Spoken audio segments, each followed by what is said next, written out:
Aha, time to start. Hello, everyone. My name is Tobias Ternström, and I'm a program manager in the SQL team, the Microsoft Database Systems team, here in Redmond. And I'm Travis Wright. I'm an Oracle engineer. Just kidding. Yeah, that it would, I know it's not funny. That is actually not funny. We work together on in a team we call Choice in the Database Systems group, which is focused on that word, choice. Basically making sure that if you would consider running SQL Server in your app, you should be able to do that kind of however you want to do it. And make sure that SQL Server can be a modern component in a modern dev or DevOps environment. And that's really what this session is about. And we're going to try to be fairly demo heavy, show you what we can do, what you guys can do. And I would look at this not as, you should go do exactly what we are doing, but look at it as a good example of what can be done. And hopefully you guys can start using some of the things that we're talking about more or less immediately after this session with SQL Server 2017. Even though it's in preview, especially from a dev environment perspective and test environment, you can start using it right now. We also have a program called EAP, Early Adopters Program, if you want to start using SQL Server 2017 already now in production. And I guess everyone have heard that we now have support for a couple of different platforms for running SQL Server. You can run it obviously on Windows Server still, but also on a couple of different Linux distros. And right now what we're saying is, in order for support, we're planning for RHEL, so Red Hat Enterprise Linux, Ubuntu from Canonical, as well as SUSE's SLES. But obviously you can run it on a lot more distros than that, right? We really need to update this slide because with Docker support, there's a lot more platforms that you can run on. Things like Kubernetes and Docker Swarm and Mesosphere DCOS. We've been working with Pivotal. So our goal is to get SQL Server everywhere, and let people run it wherever they want, right? Exactly. Yep. And so yeah, we just want it to be a good app or a good database wherever you would prefer to run it. And obviously Docker is huge here. So our focus for this session is very much going to be on containers. So one of the big things we want to start out with is SQL Server is a component of your application, right? And that seems obvious, right? It's one of your dependencies. It's the thing that manages some of your data, right? But I think a lot of us, when we do development today, don't really treat SQL Server itself as a component, right? You treat it more as some server you have somewhere that you talk to through T-SQL, update and manage and so on, versus maybe you have some component that generates PDF documents. That thing you pull down, you use it, comes a new version, you just pull it down, it's part of your workflow. So could we treat SQL Server like that? And we think that's important in a modern development environment. So if you just take a step back and you look at developing an app, in a very kind of simplified world, right, you have something like this. You have your app code, obviously a bunch of different tiers, yada, yada, right?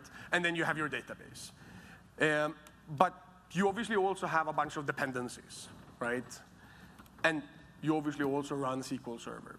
So when you say that you release version 1 of your app, sure, it's version 1 of your app, but it's your version 1 of your app actually uses version 2.3 of the dependency and SQL Server 2017 RTM, right? So that thing together, that's really your app, right? And same thing goes for microservices architectures, right? At any point in time, your app consists of whatever versions each of the microservices are. So when I release a new version, then it will look different, right? My app is some new version, and presumably some of my dependencies change. I'm going to pull in a new PDF generation component. Maybe I'm going to pull in a new CU of SQL Server. Maybe I'm going to pull in a new major version of SQL Server. So we want to make this really, really easy for you and not make it, remove all of the pain of treating SQL Server like some big monolithic server application. So where do you run this SQL Server component? Well, it is obvious. You run it in lots of places, right? You run it in your local dev environment. apparently 90% of all software development happens on airplanes where you don't have internet connection, right? So this is absolutely critical. That's my world, yep. Oh, sorry.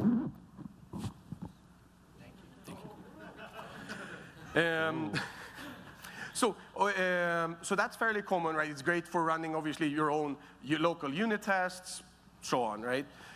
Shared dev environment is also extremely common, right? You have one server somewhere that all of the devs or a bunch of devs in a team connect to and use together, which has a bunch of issues. If you have a CI environment, then obviously SQL Server needs to run there, right? It needs to be part of that so that your tests can actually run. And actually, yeah, let me get to that later, actually. And then obviously in your pre-production environment, when you're getting ready to deploy a new version, you need to run it. And then obviously in production, right? And all of these environments have very different requirements.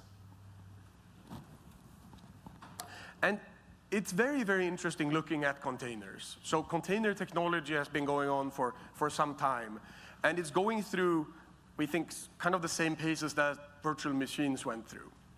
And we also believe very strongly that containers will go the route of VMs, right? Now, more or less everything runs in a VM. Very, very few applications run on bare metal servers, independent of what that other company says, Oracle. And we believe very strongly that containers is heading that direction. And it started very much on the test side, right? So lots and lots of companies do development and have their tests in containers. Now, obviously, we announce a bunch of stuff related to containers. So more and more production workloads and so on are running in containers. And if you use containers with SQL Server, then you get all of this goodness of containers that can make SQL Server truly trivial to deploy. So Travis is going to show us a little starter first of how you can use SQL Server in Docker containers. All right, let the demo fury begin. We've got a lot to show you today. So we prepared until 3 a.m. Yes, well, one of us did. Somebody went home and went to bed, but at 1 a.m. That's true. Slacker. All right. But you continued. So, how do you get SQL Server running in a container? The first step is to go up to Docker Hub, and you see our image up there. And we actually, very interestingly, hit a very significant milestone today, where we now have had today 1 million pulls of our Docker image for SQL Server on Linux. So, woo! It's pretty awesome. It's interesting because databases are the most pulled image by far on Docker Hub. Like 5 of the top 10 image pulls are actually database images. So let's now go and just see what this experience is like, okay? So the way that you do this is you just do Docker pull Microsoft MS SQL Server Linux. Now, this is going to go out to Docker Hub. It's going to pull the image down. Oh, whoa, that was fast. What, is SQL Server like a megabyte? No. I already pulled down the image, so it's already cached, right? So I can see, yeah, I'm cheating because you never know with the Wi-Fi at these conferences. But you can see here that I've got my image pulled down right here. So now let's run an image. So do Docker run. We're going to pass a couple of environment variables here. The first one makes the lawyers happy, accept the license agreement. Next one is we pass in an initial SA password, and then we map the ports 1433 to 1433 so we can see this container on the outside. We do -d for detached, and then we pass in the name of the image that we want to run. What does detached mean? That means that as soon as I run this command, I get a container and I get my prompt back, right? Instead of an interactive prompt where I can see the output coming from the container. So now I've got a container running, so I can just SQL CMD. And you'll notice that this is interesting because this is also new. We have never had SQL CMD on the Mac until recently. So there you go. SQL tools are now available on a Mac. I just SQL CMD in, just like anytime that you would do SQL CMD on a Windows machine or otherwise. Including our ODBC driver is now natively available on Mac. There we go. So we run select add version, and look, I've got a container running on Linux Ubuntu 16.04. Cool. Yeah, right? That's much better than our installation experience on Windows, wouldn't you say? Yeah?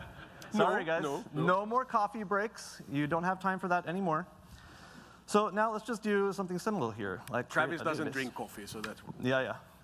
OK, so I got a database. So now I can do select name, from sys.databases, go. There's my demo DB, right?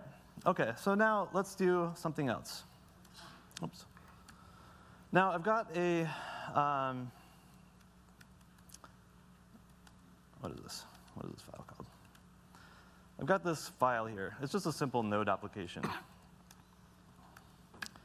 And this simple Node application just has a typical connection string configuration here. It connects to SQL Server and initiates a request to select name from sys.databases. So let's just run an application against the SQL Server here.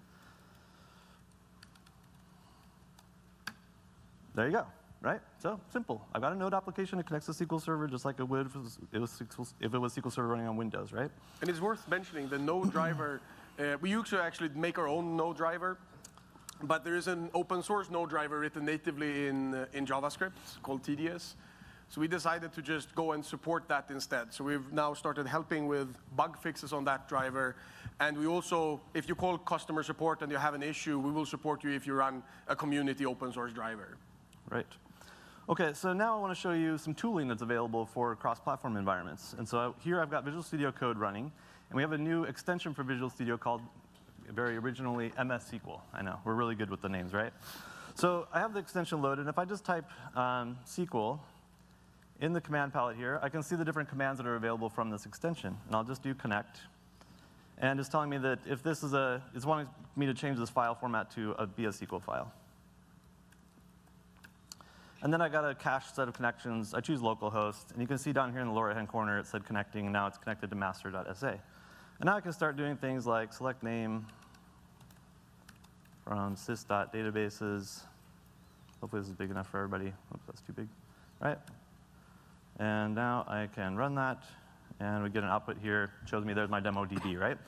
So this is just one way that you can interact with SQL Server running on Linux, on a MacBook or on Windows or on a Linux machine.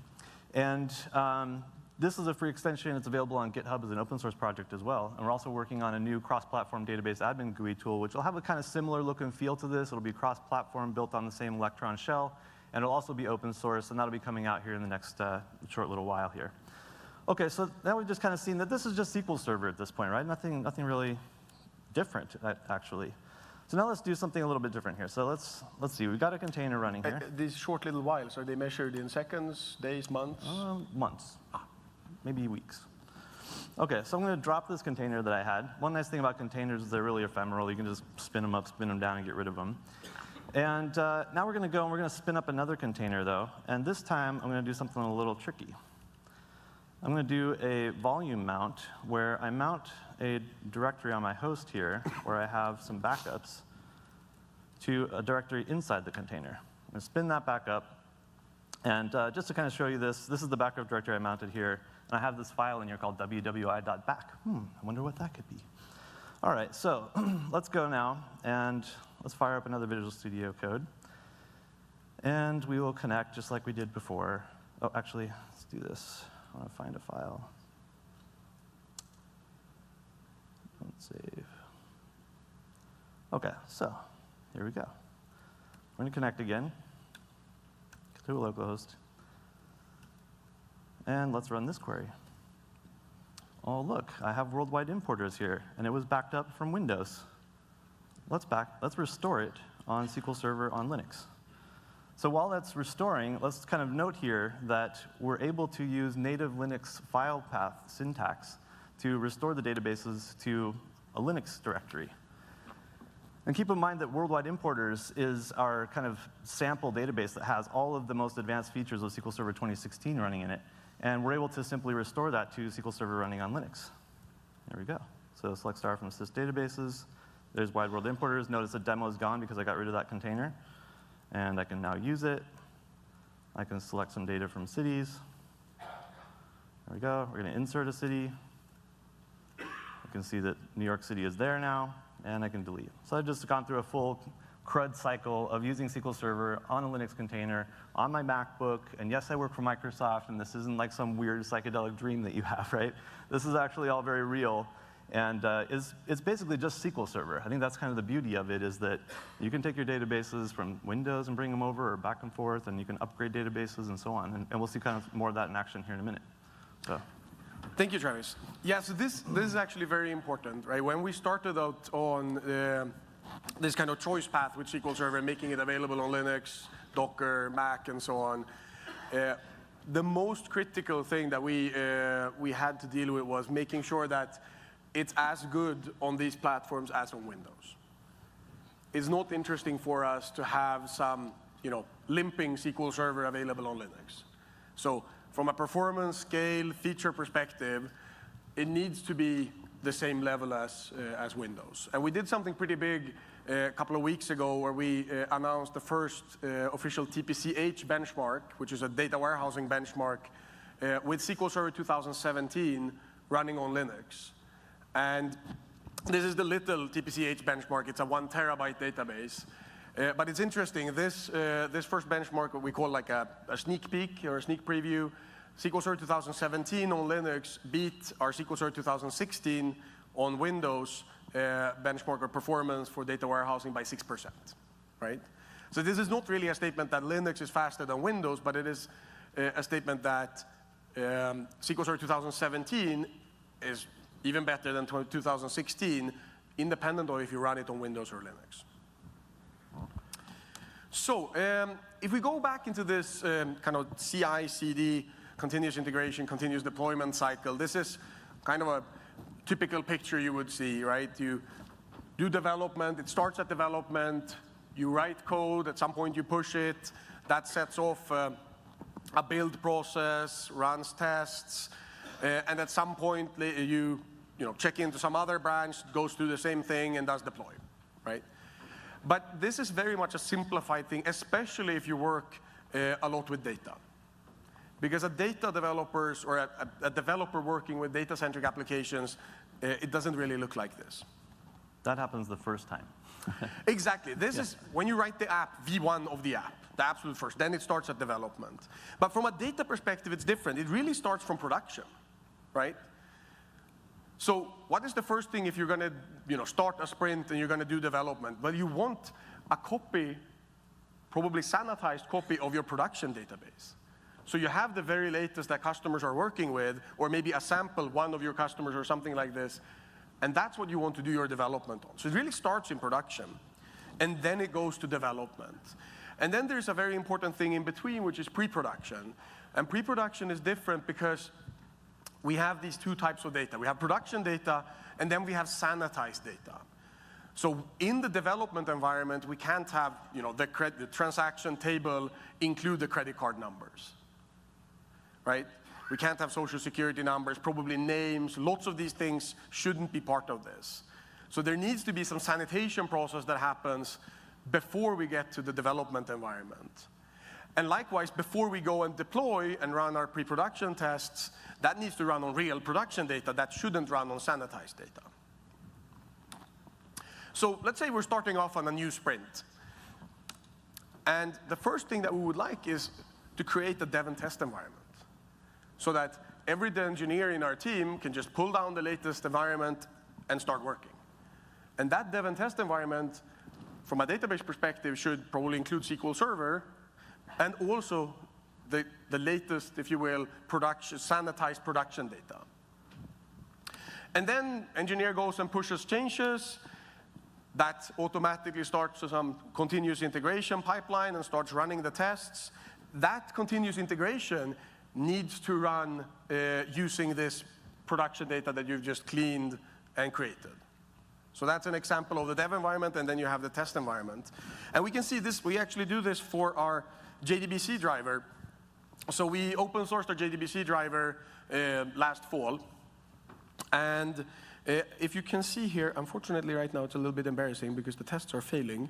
That's probably Travis's fault. It's even called Travis CI, this thing, so must be Travis' fault. Yeah. And you can see we have two of these CI pipelines, one for testing on Windows and one for testing on Linux. And you click this, and we scroll down a little bit here.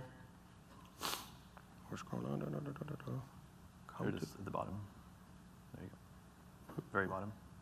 Oh, there. Sorry, no, where? Oh, there we go.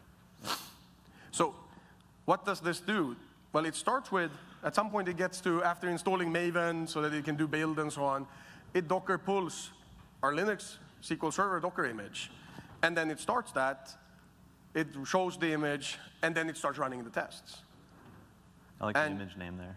Sorry? Kick-ass Montalcini. Yes, yes. And then if we go to the right here, we can see that the pull of the SQL Server image was about 46 seconds. So this is very interesting. It runs the full pipeline from a completely clean environment. It downloads SQL Server just like it downloads other components like Maven and so on. JUnit and you name it. Then you probably have other tests running as well. So every time you do check-in suites, I don't know about you guys, but for us, some of our tests take days to run. And some of them takes minutes. So every time you check in, you have some smaller set of tests that run. And that probably wants to run on a smaller database as well. So probably when you create the dev and test environment, you create multiple Docker images, right? One is the pre-production environment that you're actually going to use to verify a deployment. One is maybe a big image with a big database inside it for maybe people that work on perf things or user experience and so on that need a big database. And then many other developers need a smaller version of the production database, more to run unit tests and so on.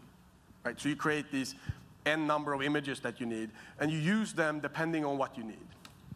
So at some point the sprint is finishing, and we need to create the pre-production environment. Again, then you can see these two, create dev and test and create pre-prod, they kind of happen at the same time. Right? You grab the latest, a new backup from production, you restore it, that's your pre-production environment, right? Because that has non-sanitized data. And then you go and sanitize, so then you get into the big dev test image, and then you delete a bunch of data somehow, and that's your small dev test image. Then it runs the pre-production tests. If it fails, you go back and fix. And otherwise, you go and deploy, and that's the CD part of the pipeline. So what we want to show you is essentially this, and how you could make this work today. All right, so containers really enable you to treat SQL Server like a component because it allows you to separate the binaries, the execution environment for SQL Server from your data files, right? So the container contains your execution environment, and the data files are possibly stored inside the container if you want, or they can be outside of the container if you want to have persistence.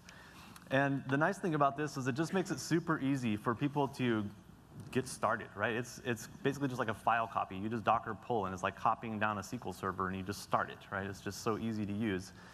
And what we're going to show you today is how you can combine SQL Server with your data files and potentially other files that need to be going along with your SQL Server. So you've got like some kind of third-party extensions to SQL Server, or maybe a .NET CLR binary, or any of those kinds of things. You can actually ship that along with your SQL Server so that it goes all the way through your CI/CD pipeline. And in that way, you're testing exactly what you're going to deploy. And that's one of the major benefits of containers, is that you test what you deploy. And the other thing is that it makes SQL Server and your data composable, right? So what we'll see today is that we'll create multiple different kind of snapshots, if you will, of our production environment very quickly and easily. And it's in a way kind of composable. And then we can easily share those composed data environments with our team. We can spin up and spin down environments, as we saw a moment ago with the demo that I did. And that also makes it very easy for you to update your SQL Server binaries in production. And I'll get into kind of the scenario of how that happens. But you don't need to take a long time to run a setup.exe to update your production environment if you're using containers. And I'll kind of show you how you can actually upgrade in production in a matter of just a couple seconds, and have a much shorter upgrade cycle as you go through these different environments.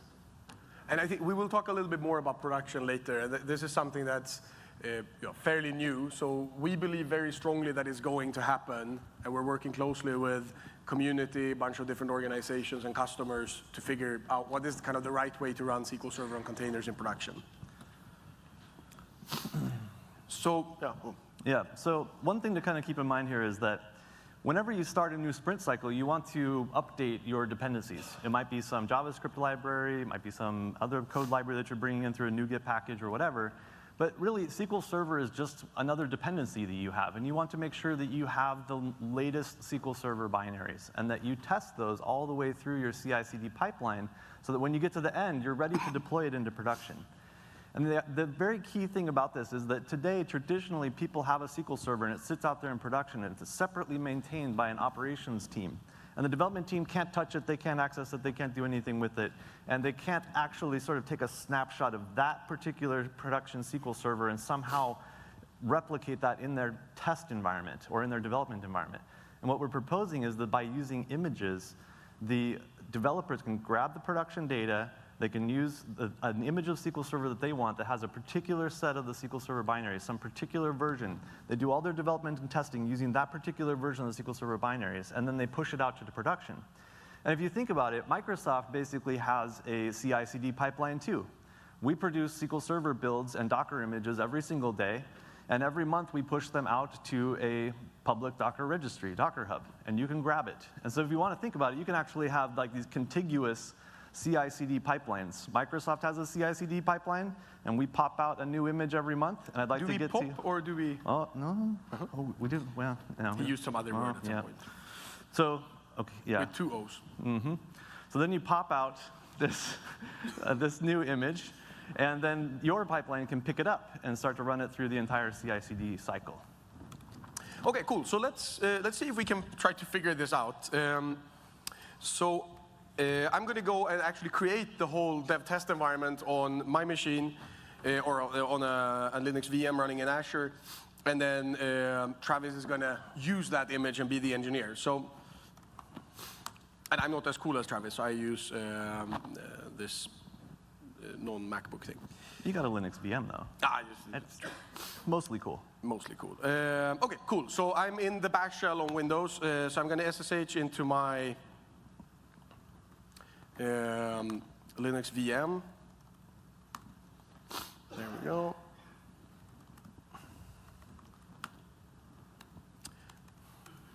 And then we're going to start here and see what we're going to do, if we can make this a little bit bigger. So the first thing is I have this, it starts from this backup from production. And that backup in this case comes from a Windows server. And it actually comes from a SQL Server 2012 running on Windows, just to show kind of the combination here. So that's been backed up, and it's been moved to Azure File Storage, where we store our backups. So the first thing here I'm doing is mounting this Azure File Storage inside my Linux VM. And next, I'm going to go and pull down the SQL Server container. You'll see it's already pulled down. And after that, I'm going to start that. And we can see it's been started and running. You can see I have a little bit of a sleep here in my script. This script you can run as just one automated thing. That's just to wait for SQL Server to have a chance to start.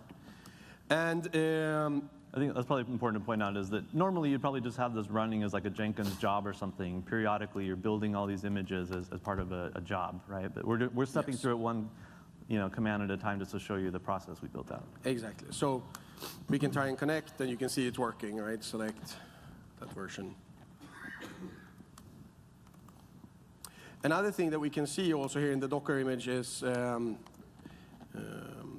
just what the file structure looks like. So if I docker exec it0e, what is it, bin bash? There we go.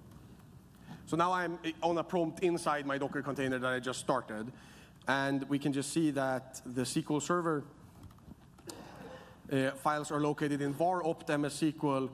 Data is where you have the data files. So you can see this is just the traditional MDF, LDF files, exactly the same format as on Windows. So like Travis mentioned, we can copy these files back and forth between Windows and Linux, backup, restore across. We can even do an availability group with replication between Windows and Linux. And then you can see the actual SQL Server binaries there in opt MS SQL lib. So that's what's inside my Docker container. OK, and now this Docker container is my basis for this environment I'm going to go and create. So first step is to restore the SQL Server database from production. And I'm clearly in the wrong directory.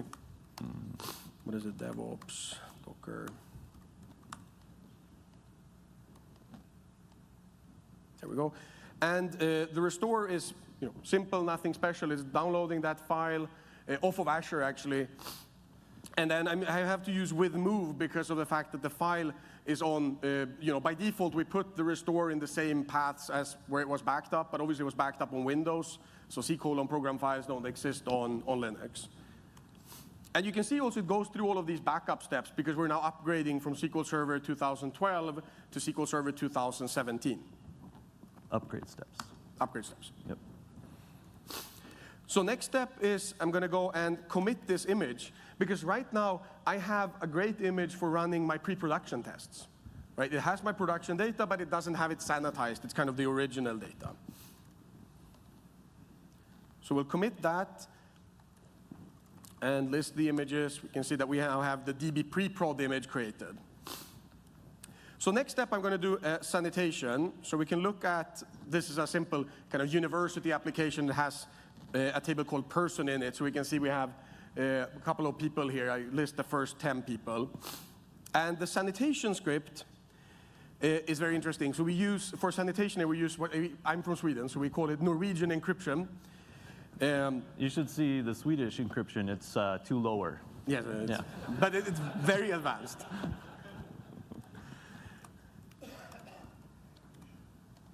So we run that.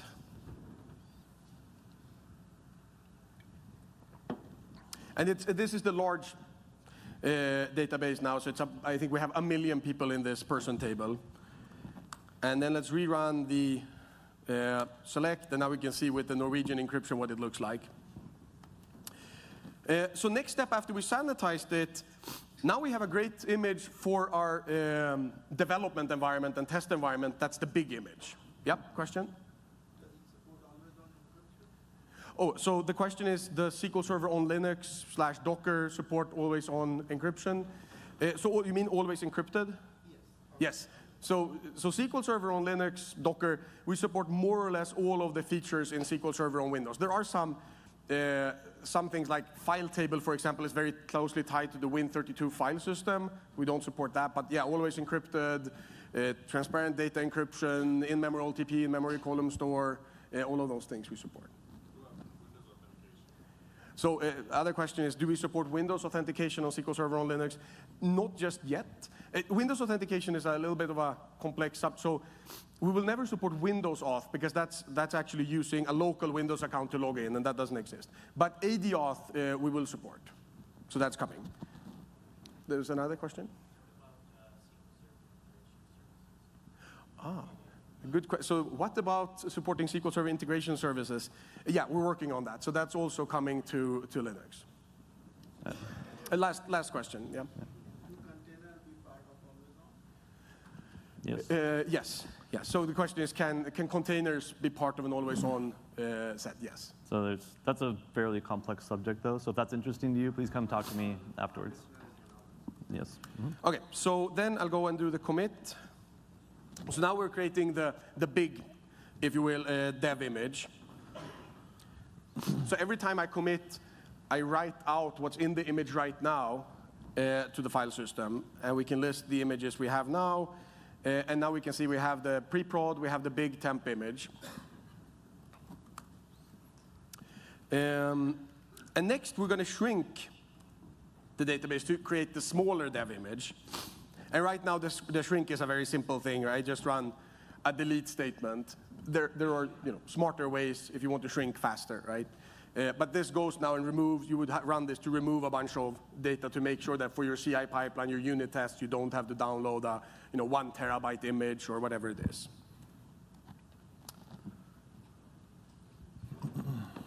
So that's done.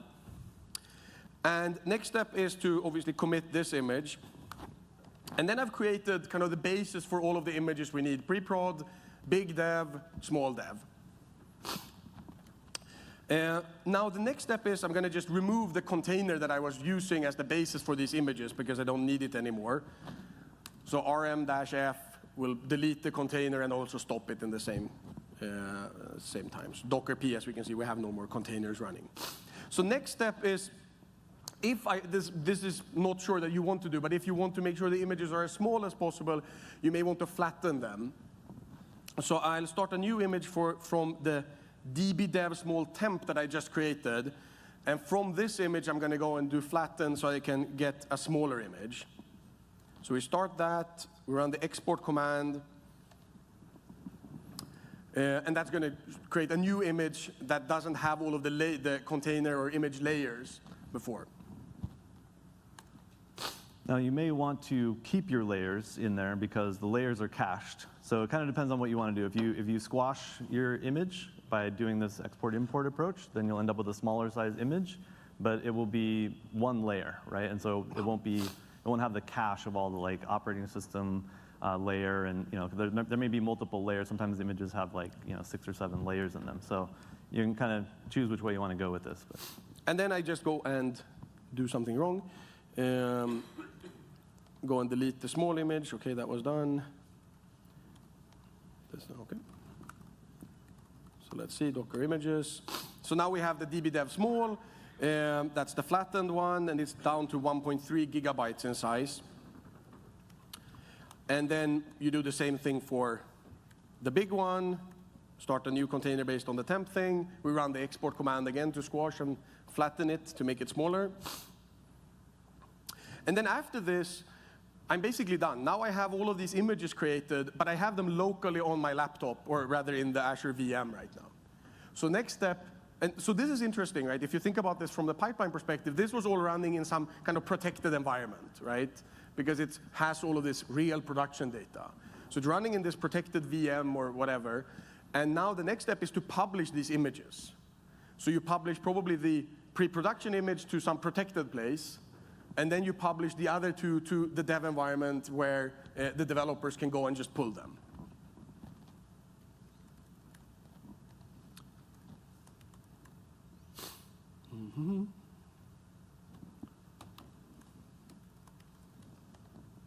So now we see we have dbdev big, dbdev small. I haven't deleted this one yet, and db preprod. So next step is just go and build these images using a Docker file. The only thing we do here in this Docker file is make sure that it starts SQL Server when you start the image, because when I flattened it, it lost that information from the SQL Server image. So we can just look at, this is the Docker file. You can see it's very simple. So from the dbdev big, then run SQL Server when it starts.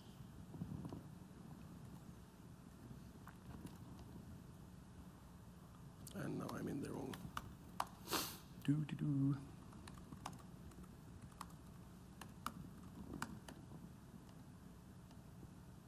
There we go, and build the small guy. And then next step is to tag them and push them to the repository. So this is pretty interesting. You run this on some machine, takes whatever amount of time. The big amount of time is obviously copying the data around. But once this is done and pushed, now all engineers have availability to just go and pull down the Docker image they need. The small one, the big one, or the pre-production environment. And it gets very, very smooth development for that sprint. Next time you start a sprint, you just run the same script. Now you have 3 fresh images with the latest data. And if you keep the images around, then obviously you can go back and get the previous sprint's image and see if something was different if you run into issues. So one probably key thing there is as you push these images up, you'd probably want to put the pre-production one that has the unsanitized production data in it in some other registry that is locked down. Yeah, yeah, exactly. And the developers can have access to the ones that are sanitized. Exactly. So let's talk a little bit about a real-world example of this. We actually use Kubernetes inside of our SQL Server engineering team to do all of the testing, all the automated testing of SQL Server on Linux. So every day we spin up 150 VMs in Azure. We have Docker engines spread across all of them. It's managed by Kubernetes. It's a gigantic Kubernetes cluster. And we spin up about 700 containers across all of those nodes and execute all of our tests. We have something like 1 million tests that run every day against our environment. And so in that way, actually, SQL Server on a Linux container is sort of the most tested configuration for SQL Server on Linux because we do all of our automated testing inside of containers. It's kind of an interesting real-world example of how you can leverage containers for doing your automated testing. So when it comes to production, though, is there a demo slide after this? No, mention this and then you should. Okay. So a couple of things about production, SQL Server, and containers. This is an emerging technology. The containers started on Linux. It started with ephemeral applications that don't need to have data persistence. They don't need to have high availability and so on. And as the container ecosystem is maturing, more and more customers are becoming interested in running workloads like SQL Server and other database engines inside of a container platform like Kubernetes or OpenShift or Docker Swarm. And so the data persistence part of containers is still relatively new. It's been out for about a year, year and a half or something like that, and they've been adding in this capability to the container platforms, and all the hardware vendors are getting involved in providing their plugins for these things. And it's getting pretty sophisticated, but it's still just kind of fresh, right? It's a little bit new. And there's not really a good story for containers to have HA, like having a cluster, if you will, inside of a container platform. And so for now, we recommend that people run workloads which just don't really require that HA, right? And don't put anything super mission critical on your container platform. But one thing that's very important to us is that we work with the ecosystem, the partners that we have in Docker and Red Hat and so on, to continue to evolve this container ecosystem to the point where it can be a viable location for you to run your most critical workloads on it. And I just look back in history, right? We had the same sort of conversations going on when virtual machines first came on the scenes, like, whatever, 15 years ago when I had more hair, right? And over time, best practices emerged, people figured things out, and now most people run their SQL servers in VMs, right? And I think the same type of pattern will happen with containers.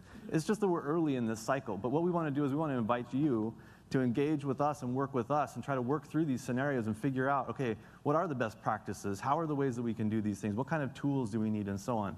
So definitely, engage with us and work with us on this. We're looking forward to kind of see what we can do. So why don't you show us how we can use these images we just created? Okay. Demo Fury resumes. All right.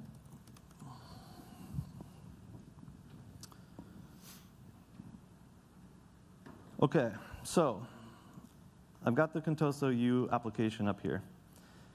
It's on my GitHub profile. We'll give you the link at the end of the session. But let's say that I'm going to now git clone this project down to my environment. Okay, so I've got the code down here. Now let's just run Docker images, and you can see that ahead of time, we published the images up to the Azure Container Registry ahead of time, just because it takes a while to push them up there and pull them down. So the same thing that Tobias pooped out there when he built all the images, we pushed up to the Azure Container Registry, and I've already pulled them down into my environment here. Now, one of the nice things about this is that I can have this idea of a Docker Compose file. So let's look at, let's go here. Let's open this up. Now, a Docker Compose file allows me to compose an application from multiple container images. So in this case, I have a web container image, which contains my .NET code, and I have a DB container image, which is based on this image that Tobias produced and pushed up to the Azure Container Registry, and I've already pulled down in my environment. And so with just one command, I get my code down, and now I can Docker Compose up my application. If you're in the right directory. You should really be in the right directory. I really should. CD Contoso U. I would never do that. Docker Compose. Okay, so now Docker Compose up, what it does is it goes and builds all the images according to the Docker Compose file. And so you can see here that it's building the application container image, and then it will run all of the containers. And by the way, if I didn't have any of the images that this application depended on, it will pull them down, right? So if you go and grab like some of the applications that I have up on my GitHub repo, all you have to do is git clone Docker Compose up, and you have a running application. Super beautiful in terms of just how you can share an application across multiple people on your team, and just quickly get a running environment going. So you can see SQL Server coming up here now. The applications come up. And this is based on the small data set that Tobias built, right? So once the application is up here, we'll take a look at what that data looks like. Okay, so the application's up now. Go to localhost 8000. And here comes the app, right? So just like that, I've got the app running, and now I can just go in here and I can look at the students, right? It has sanitized data using Norwegian encryption. There's Norwegian encryption, and you can see that I only have about, I don't know, 10 or 20 or whatever it was, you trimmed it down to number of students in the database, not the million that's in production, right? So, okay, that's cool, but now let's try to do something kind of interesting here. Let's say that I wanted to use the big data set. I just go in here, change this to use the big image, and I Docker compose down these containers. Now, the interesting thing about this is, like, I could just use any image that Tobias produced. I could use big, I could use small. If I was in a production environment, pre-production environment, I could use the production data set that we produced and just run that in my pre-production environment just by changing the image name here, right? So I could actually have multiple different Docker Compose files and spin up the right set of container images that I wanted to have. Okay, so now let's just do Docker Compose up again. And we'll see that now it'll come up with the big data set, right? So same kind of thing will happen here, and we'll come up with the big data set. So this would be more appropriate if I was doing some performance testing or something kind of like you mentioned, right?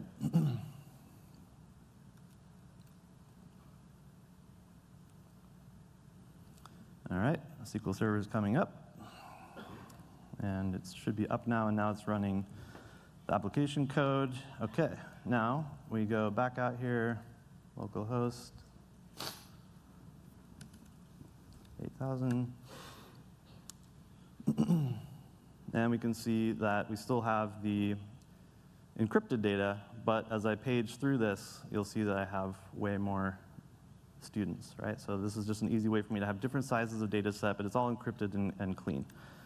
Now, let's do something else here. Let's go and make some code changes. So let's say we want to now make some code changes to our database, right? So we want to modify the model. So this is an entity framework core application that we built. And so if I go and I start changing some of these files here, let's search for the right thing. Okay. So there's going to be a new property we're going to add to the person class. And then we're going to expose that through the controller. And then we will add it to the details page. This is how I do my development. I just remove comments. It's very practical. Yeah, it's much faster. Okay, so now that I've done that, now I can create a migration, right? So I'll just go over here, and I'll .NET EF migrations add SSN. And this will go out and it will create a migration that will add this new property to the person class so that it shows up in my application. Okay, so good. Now I've got my migration. And now what I'm going to do is I'm going to go back here and, oops, where is it? Okay, so I'm going to stop these containers. Docker compose down. Okay, now I'm going to do something a little different here. So instead of just Docker compose up the application again, I'm going to Docker compose build. I want to rebuild it, and then we're going to run it again. Now, an interesting thing about this, I'll show you this while this is spinning down. Let's go look at some files here. So in this Docker file for the application here, this is what's used to build the web application container image. And you can see that it executes bin bash entrypoint.sh. So let's go look at what entrypoint.sh is. So this is the script file that's executed every time this web application container comes up. And you can see here that it does a very interesting command, which is .NET EF database update. So I've produced a migration now inside of my environment here. And while that's building, I'll explain the rest here. So I've added a migration, I've compiled this, and now I have a migration ready to go. The next time I spin up this environment, the app container will come up, it'll execute this entrypoint.sh script, and it will do .NET EF database update, and it will push that migration into my database, right? So in this way, I can kind of move all of my schema changes along with my application as it goes through my entire CI/CD pipeline, and when it gets out to production, that's how I deploy all of my database updates, so that I'm actually running the same thing all the way through my CI/CD test pipeline that I'm doing in production. Okay, so now we'll Docker compose up the application again. And this time, you'll notice here at the end that it kind of pauses after it says that SQL Server is starting up. that's the point at which the entry-point.sh script is running, and it's calling the .NET EF database update command. So right here is running .NET EF database update. It should be worth noting that one of the biggest, one of the things that we focus quite a lot on in SQL Server is online operations. So being able to add schema changes, change indexes, all of these things online without having to take the database down. Right. So now if I go in here to edit, you can see that I have an SSN field, and I can save it, and I can view the person's details. Oops, did I do the other one? No, maybe I lost the person that I was editing, but you can kind of see the idea that I can add my database extensions and kind of get that going, right? Okay, so now let's say that I was ready to start pushing this out to production. So what I would do is kind of similar to what Tobias was doing earlier. I would do a Docker build, right? So I would Docker build, or Docker build dot, actually I'm in the charts here. Hang on. So I would do, come on. I would do Docker build dot, and then I'd give it a tag like Contoso U, and then I would produce this build, and then I would push it up into my Azure Container Registry.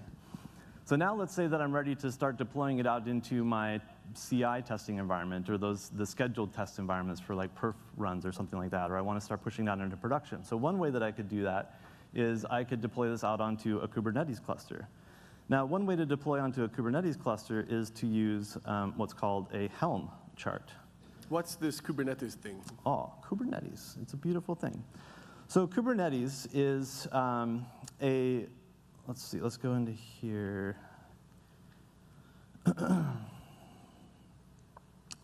So Kubernetes is a container platform. And so what you do is you deploy multiple nodes that all have Docker engine running on them, and then there's like a controller node. And the controller node, you talk to it through an API, either through a web UI or through a CLI, and you tell it to deploy containers. And these containers are deployed in what are called groups of pods, and you tell it to deploy it, and you give it some special instructions about how you want to deploy it, and it will push those containers out onto the nodes. And it will take care of load balancing and placement depending upon the availability of the resources in there, and it takes care of resuming containers if they get whacked for some reason. And so it kind of provides this high availability distributed architecture of kind of like, think of it as like a container hosting fabric, if you will. So that's what Kubernetes is. Could you run this on Azure? Yes. So we push the images up to the Azure Container Registry, which is a service in Azure that hosts your images. And we also have Azure Container Service, which is a place where you can run a container platform like Kubernetes. We also have the other container platforms like Mesosphere, DCOS, and Docker Swarm. So you can run any one of those three, and it's a hosted environment, and it's backed by Azure Blob Storage as your persistent data store. So now what I'm going to do is show you just kind of this chart, right? So the chart has some simple metadata that defines the chart and about how we're going to deploy it. And then in the deployment.yaml file here, you can see that I have two containers defined. So I have the container for DB, and I have the container for web. And these are based on different images as defined in the values.yaml file here. So the web is based on the DB, or on the Contoso U web, and the DB is based on DB dev small. Right? So I can kind of compose together, similar to Docker Compose, I can compose together an application in a Docker, or in a Helm chart, and then I can deploy that application into Kubernetes using a simple command line command here, right? So what we'll do here is we'll just do Helm install Contoso U. And this will push my application up into Kubernetes. So now if I go to the Kubernetes UI,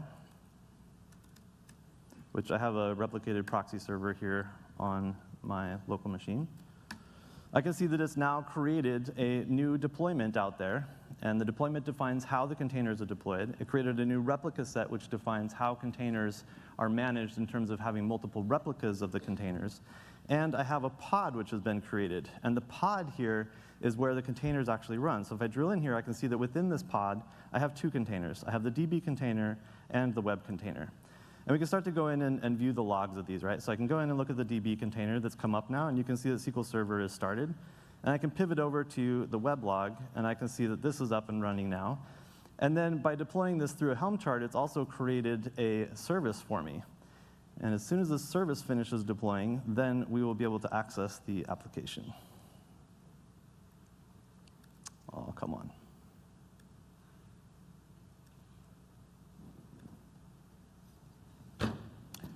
Great. Normally, this So- is very fast. Well, let's keep going, and then we'll come back to this. We believe you. Cool. So, can you tell us a little bit more about this Yeah. potentially running? So if we're going to run it in production? production, we need to have a persistent data store, right? So in this particular case, I wasn't using persistence because it's a test environment. So I don't really care about persisting the data. But in production, we'd actually want to create what's called a persistent volume claim in Kubernetes. And that means that I have a persistent volume that I can mount to my containers. And that data is then stored on Azure Blob Storage for my highly available, persistent, redundant storage. So to upgrade is kind of an interesting process. What you do as a first step is you pull down the latest image, right? In this case, it would be the latest SQL Server binaries, whatever additional files you wanted to have in there. And once you have that there, then you would stop your currently running container, which will get rid of that container, will get rid of the mount to that persistent storage, but your persistent storage still hosts your database files. They're still there. They haven't gone away, right? And then you Docker run a new version of the container based on the dbprod latest image, and you mount it back to the persistent volume storage. And the SQL Server will wake up, it will see the master database file sitting there, and it will see that inside of that master database file, it knows about this Contoso University database and those files that are associated with it, and voila, you got SQL Server now running with your Contoso University database again. And the nice thing about doing this is that kind of how Tobias showed is that you can actually do upgrades this way, right? So whenever you upgrade a version of SQL Server, there's also some things that happen as part of that upgrade sequence. When it sees an older version of master database, it runs some upgrade steps. And so in this way, you can have a continuous release of not just your application, but also the SQL Server binaries as you pick up the latest versions from Microsoft. So remember this, that we mentioned that this running SQL Server in production on containers is something we strongly believe in, but it's kind of in the early phases. So that's something that we're spending a lot of time on, figuring out what are the best practices, how should you do it, what's the HA story. We're working also on a Windows container story for this. But hopefully you got a sense in this session of that we really want SQL Server to be a great citizen inside the modern data center. So whether you're using Linux, whether you're using Docker, betting on some of the new container management technologies such as Kubernetes, OpenShift, and so on, we want SQL Server to just be a great citizen there if you want to run it there. That's really our goal. And hopefully you got a sense of that this is pretty different from installing and managing SQL Server of before. So we're taking this really, really seriously, and it's a huge commitment from our team to make sure that SQL Server is a great citizen where you want to run it. So if you want to take a look at what we showed you, we have the whole demo on Travis's GitHub repo, including the setting up the images, the Kubernetes, Scooby-Doo files, and all of those things. We also have Travis's humor here with Git involved. It's amazing. We also have two actually very good websites. If you're interested in using SQL Server from other environments than maybe C# and .NET, we have a Getting Started site that shows how you use SQL Server with C#, Java, Node, PHP, Python, Ruby. We'll have a Go one here as well soon. And then if you go there, you can say, pick your environment, and then the tutorial will go through everything from, getting SQL Server running in the environment to building your first app, getting a driver, getting an ORM framework, and basically getting going. And notably, we're going to soon expand this site to have some specific tutorials and scenarios around DevOps in particular. Yes. Right? So check out that later. And same thing when it comes to machine learning. So we have a machine learning site that's the aka Microsoft, aka.ms/ML SQL Dev, with examples of how you can run in-database machine learning using R, or as we announced for SQL Server 2017, we're adding Python support. Otherwise, hopefully you got some information about how SQL Server fits into the new data center, and we'll stick around here for more questions. Thank you very much for coming. I can't leave the demo undone, so let's just start this.